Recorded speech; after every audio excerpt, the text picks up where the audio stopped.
বলতে হয় যে জিজ্ঞেস করতে হয় যে ভারতের গণমাধ্যমের কথা শুনে, কারণ আমাদের এখানে যারা কথা বললেন এরা তো আবার দুদিন আগে বলছে যে ভারতের কাছ থেকে সব বিক্রি করে দিয়ে আসছি এবং অসম চুক্তি করে আসছি, ভারত দিয়ে কি দেশ বিক্রি চুক্তিও করে আসছি।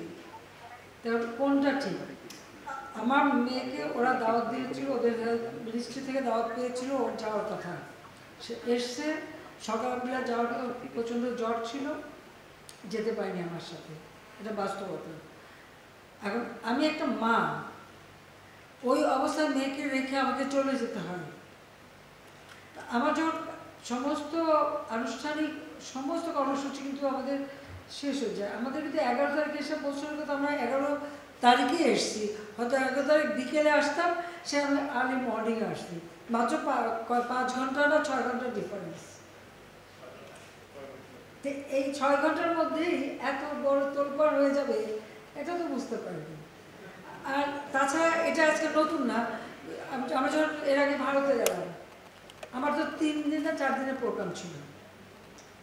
যখন ফ্রান্সের প্রেসিডেন্ট বললেন যে উনি বাংলাদেশে আসবেন, তা আমার একটা দায়িত্বই ছিল যে উনি বাংলাদেশে যখন আসবেন তার আগে আমার ঢাকায় এসে পৌঁছানোর কথা, পৌঁছে ওনাকে আমি রিসিভ করবো। আমি কিন্তু ভারতের সেই 2 দিনের প্রোগ্রাম ক্যান্সেল করে দিয়ে আমি চলে আসলাম, এসে ওনাকে রিসিভ করলাম। এছাড়াও পৃথিবীর বহু দেশে আমি যখন যাই, আমার যখন অফিসিয়াল কাজগুলি শেষ হয়ে যায়, তা আমার তো শপিংয়েও যাওয়ার নাই, দেখারও জায়গা নেই, বেড়ানোরও কিছু নাই, আমি যত তাড়াতাড়ি দেশে ফিরে আসি। এটা একবার না, এটা বহুবার আমি এভাবে এসেছি। এটা আমার, যদি আপনার প্রোগ্রাম দেখেন দেখবেন, আমি অনেকবারই যখনই আমি অ্যাভেলেবল সুযোগটা পাইছি আমি চলে আসছি তাড়াতাড়ি করে।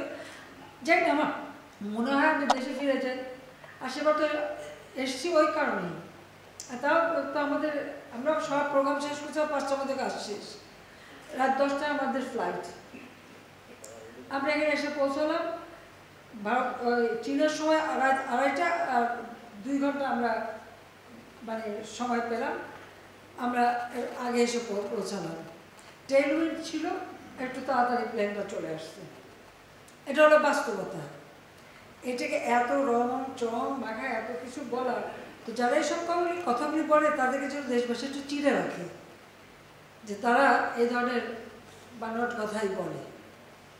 আর ভারতের পত্রিকায় কী লিখছে সেটা নিয়ে আবার মাথা ব্যথা না, তবে যারা ভারত বিরোধী বক্তৃতা দিয়ে আবার ভারতের লেখা পড়ে আবার কমেন্ট করে, তো তাদের নীতিটা কী সেটা একটু বোঝা উচিত।